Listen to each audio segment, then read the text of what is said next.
핵심 쟁점은 상가를 건설하지 않는 경우를 상가 분양 포기로 바꿀 수 있는지에 관한 논점입니다. 정답부터 말씀드려보면 조합원 전원의 동의가 있어야 됩니다. 2심 법원은 다음과 같은 이유로 이 사건 쟁점 결의에 조합원 전원의 동의가 필요하지 않다라고 했습니다. 안녕하세요. 건평법률사무소 김건우 변호사입니다. 저는 재개발 재건축 그리고 부동산을 전문으로 하고 있으며 해당 분야가 대한변호사협회 전문 분야 등록되어 있습니다.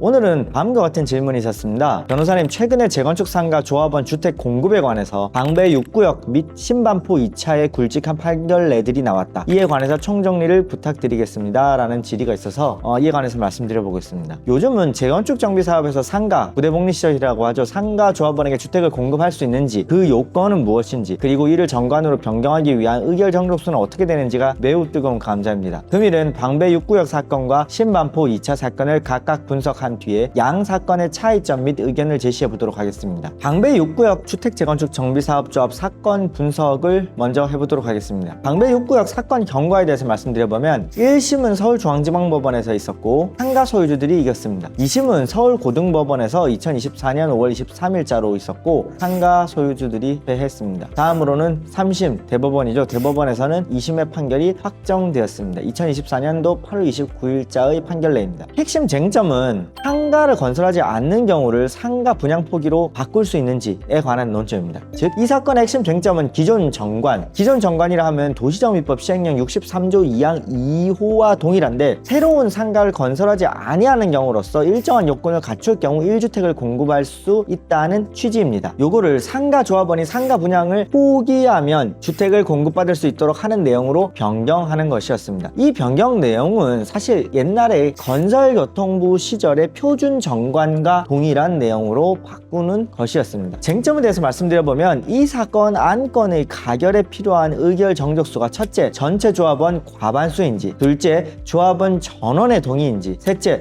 조합원 3분의 2 이상의 동의인지 여부입니다. 정답부터 말씀드려보면 조합원 전원의 동의가 있어야 됩니다. 2심 판단에 대해서 말씀드려보겠습니다. 구독자분들께서 혼동되지 않도록 2심에서 취소된 1심 판결의 내용을 생략하기로 하겠습니다. 서울고등법원은 1심 판결을 취소하고 원고들의 청구를 기각했으며 대법원이 상고를 기각함으로써 2심 판결이 확정되었습니다. 판결문의 내용을 요약해보면 도시정비법 시행령 63조 2항의 강행규정성이 있겠습니다. 2심 법원은 도시정비법 시행령 63조 2항이 강행규정임을 명확하게 하였습니다. 동조항은 재건축 사업의 경우 상가 조합원에게는 원칙적으로 상가를 공급하되 예외적으로는 강목의 사유가 있거나 조합원 전원의 동의를 받아 따로 정한 기준에 부합하는 경우에 한해서 1주택을 공급할 수 있다고 규정하고 있어요. 이는 재건축 사업의 상가 소유자에게 무분별하게 주택을 공급하는 것을 방지하기 위한 것으로서 그 규정의 취지와 목적에 비추어 강행 규정으로 봄이 타당하다라고 판시했습니다. 이 사건 개정안의 위법성에 대해서 말씀드려보면 이 사건 개정안은 상가 조합원이 상가의 공급을 포기하는 방법으로 일정한 조건 아래 주택을 공급받을 수 있도록 해서 상가 및 주택 공급에 대한 임의적 선택권을 부여하는 내용으로서 이는 도시정비법 63조 2항 2호 강목이 정한 예외 사유에 해당하지 않습니다. 즉,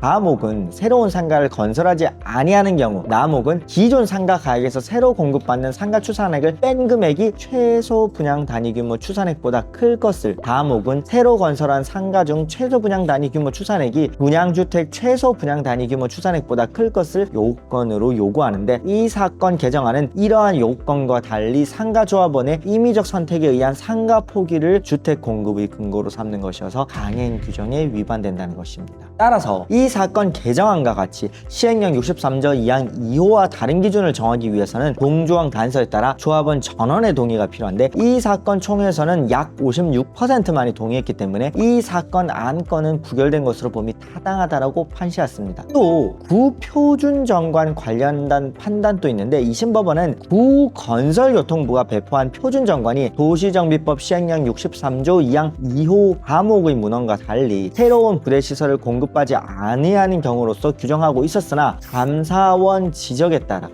국토교통부가 2022년 8월 16일경에 이를 시정하도록 요청하였음을 지적하였습니다. 이 사건 안건은 도시정비법 63조 2항 2호와 동일하게 규정되어 있던 피고 정관을 오히려 위 법령과 다른 내용, 그러니까 이전의 표준정관 방식으로 변경하는 것으로서 조합원 전원의 동의가 없는 한 허용될 수 없다라고 판단하였습니다. 여기서 잠깐 덧붙여 보자면 부건설교통부의 표준정관이 사실 문제의 촉발 요인이었다고 볼 수도 있는데, 옛날의 표준정관은 도시정비법 시행령에서 건설하지 않는 경우에, 즉 상가를 짓지 않는 경우에 아파트를 줘라 라고 규정하고 있던 것을 상가주가 상가 분양 신청을 하지 않는 경우까지 포함하는 것으로 해석을 해서 표준정관을 만들었던 것이에요. 그 표준정관 때문에 기존에 수년 동안 그러한 관례가 유지됐던 것으로 보이고, 최근에 이러한 관례들이 도시정비법 시행령에 반하는 것이 아닌가라는 법원 판결이 나오면서 문제가 됐던 것으로 보입니다. 네, 다음으로는 신반포 2차 재건축정비사업조합 사건에 대해서 분석을 해보겠습니다. 들어가면서 해당 판결에서는 추산액 비율 0.1에 관해서 말씀을 드릴 텐데, 당법률사무소에 유튜브를 꾸준하게 구독을 하셨던 분들이라면 그 추산액 0.1에 대해서는 당연히 알고 있을 것이라고 생각하기 때문에 상세한 내용은 본 유튜브에서는 생략하기로 하겠고, 혹시 추산액 비율 0.1에 대해서 모르신다면 본 유튜브 또는 당법률사무소의 블로그에 다른 글들을 읽고 오시면 도움이 되겠습니다. 사건의 경과에 대해서 말씀드려보겠습니다. 서울중앙지방법원이 2024년 12월 19일자로 1심 판결을 내렸는데 아파트 조합원들이 사실상 승소를 했고, 서울고등법원이 2025년 10월 30일자로 2심 판결을 했는데 1심이 취소가 되고 아파트 조합원들이 패소를 하게 됩니다. 이 부분이 대법원으로 올라가서 2026년 올해 3월 12일자로 항고기각, 즉 2심이 확정이 되어버렸습니다. 기초 사실에 대해서 말씀드려보면, 첫째, 피고 조합은 서울 서초구 일대에서 재건축 정비 사업을 시행할 목적으로 2020년 11월 16일 서초구청장으로부터 조합 설립인가를 받아 설립된 재건축 사업조합입니다. 피고의 전신인 추진위원회는 2020년 9월 17일 이 사건 상가, 즉 시상가로 하겠습니다. 시상가 재건축 협의회와 합의서, 이 사건 합의서를 작성했는데 그 핵심 내용은 피고 정관 46조 10호 가목과 나목의 추산액 비율을 0.1로 정하는 것이었습니다. 피고는 2020년 10월 13일 창립총회를 개최해서 전체 조합원의 71% 동의로 이 사건 합의서를 승인하는 결의, 이 사건 합의서 승인 결의를 했고, 같은 날 78% 동의로 피고 정관을 승인했습니다. 피고는 2022년 2월 22일자로 정기총회에서 전체 조합원 중 54%의 동의로 피고 정관의 제42조의 2, 이 사건 쟁점 조항이라고 하겠습니다. 이 사건 쟁점 조항을 신설하는 결의를 했습니다. 이 사건 쟁점 조항의 핵심은 이 사건 합의서에 따라 추산액 비율을 0.1로 정하는 것을 정관에 명문화하는 것이었습니다. 이 사건 쟁점 결의의 효력, 즉 도시정비법 시행령 63조 2항 단서에 따라 조합원 전원의 동의가 필요한지 여부가 쟁점이 되겠습니다. 정답부터 말씀드려보면 조합원 가반수 동의로 족하다는 것입니다. 2심 판단에 대해서 말씀드려보겠습니다. 구독자분들께서 혼동되지 않도록 2심에서 취소된 1심 판결의 내용은 생략하기로 하겠습니다. 조합원 전원의 동의가 불필요하다는 것이 2심 판단입니다. 2심 법원은 다음과 같은 이유로 이 사건 쟁점 결의에 조합원 전원의 동의가 필요하지 않다라고 했습니다. 첫째, 시행령의 문헌 해석입니다. 도시정비법 시행령 2항 2호 가 나목은 최소 분양 단위 규모의 추산액에 정관 등으로 정하는 비율, 정관 등으로 정하지 아니하는 경우는 1로 정해져 규정하고 있던 게 시행 내용입니다. 이 비율을 곱한 가액보다 클 것이라고 해서 추산액 비율을 정관으로 정할 수 있음을 명시하고 있고, 별도로 추산액 비율을 정관 등으로 정하는 데에 있어서 조합원 전원의 동의가 필요하다라고 정하고 있지 않다는 것이 근거입니다. 두 번째 근거로는 재량의 범위 내에 있다는 것입니다. 추산액 비율을 정하는 것은 도시정비법 시행령 63조 2항 각 호의 방법과 달리 정하는 것이 아니라 오히려 각 호의 방법을 준수하는 범위 내에서 그 구체적인 내용의 수립에 관해서 주택 소유자와 부대복리시설 소유자와의 균형을 위해서 추산액 비율을 1보다 낮거나 높게 정할 수 있도록 재건축조합의 재량을 인정한 것입니다. 셋째, 방배 6구역 판결과의 구별에 대해 살펴보면, 방배 6구역 사건, 즉 서울고등법원 2024년 5월 23일자 판결은 추산액 비율 그 자체보다는 도시정비법 시행령 63조 2항 2호와 동일하게 규정되어 있던 조합 정관을 오히려 위 법령과는 다른 내용, 즉 상가 조합원의 임의적 선택에 따라 상가 또는 주택을 분양받을 수 있도록 하는 내용으로 개정하는 결의의 효력을 다투는 것이어서 이 사건과는 그 전제를 달리합니다. 조합원 3분의 2 이상의 동의도 불필요합니다. 즉 조합원 과반수 동의로 족하다는 것이 서울고등법원의 판결내입니다. 2심 법원은 추산액 비율이 조합원의 권리 의무에 관한 사항이기는 하지만 조합원 자격 유무에 영향을 미치는 것은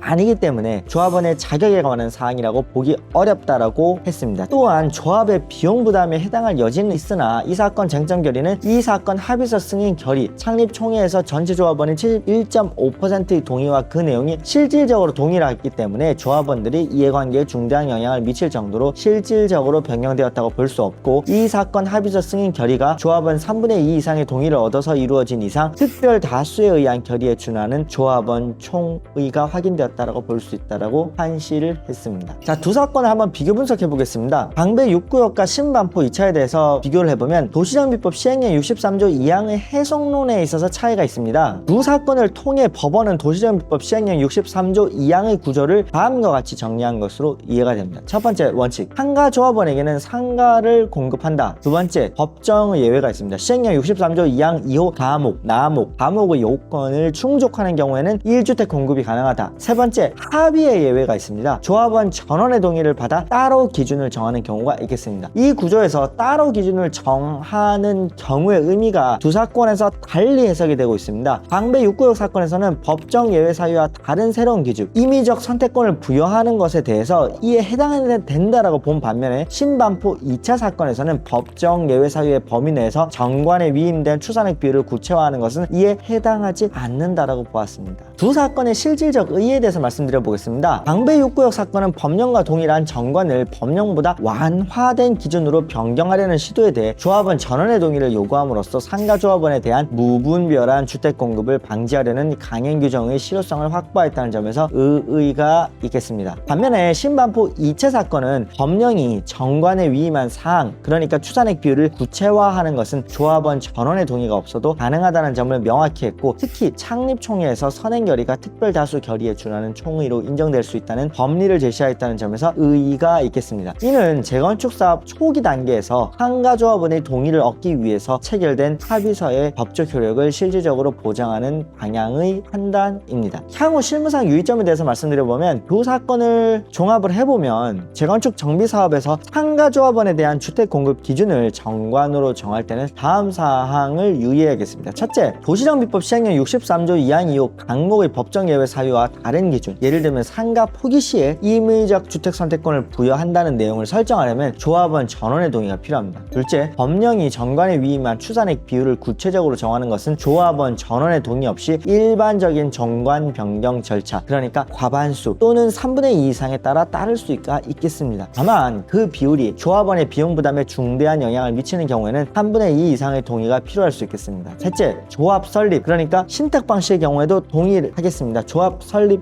초기 단계에서는 상가 조합원과 체결한 합의서를 창립총회에서 특별 다수, 그러니까 3분의 2 이상의 동의로 승인한 경우에는 그 이후 그 합의서의 내용을 정관에 반영하는 결의에 대해서는 재차 특별 다수의 동의가 필요하지 않을 수 있겠습니다. 실무상 구현 형태에 대해서 살펴보면 사업 초기 상가 합의의 중요성에 대해서 한번 말씀을 드려보겠습니다. 이상의 현실들로 인해서 현행 도시정비법은 실무상 주택, 그러니까 아파트를 받고 싶은 상가 조합원은 일단 작은 상가를 받되 남은 권리가액으로 주택에 관한 분양 신청을 하는 모습으로 작동하게 됩니다. 아파트 조합원은 상가 부지를, 상가 조합원은 아파트 분양 신청권을 각 확보하면서 서로의 희망사항을 채울 수 있게 되는 셈입니다. 서로의 주장만을 강하게 하다가는 재건축 사업 전체가 무너질 수 있습니다. 사업 초기부터 아파트 조합원과 상가 조합원은 공생관계라는 점을 전제로 상호 조금씩 양보하면서 모두의 이익을 극대화시킬 수 있는 방법을 고민할 필요가 있겠습니다. 이러한 이유로 사업 초기의 상가 합의서 작성은 추후 발생할 분쟁을 종식시킨다는 점에서 매우 중요할 수 있습니다.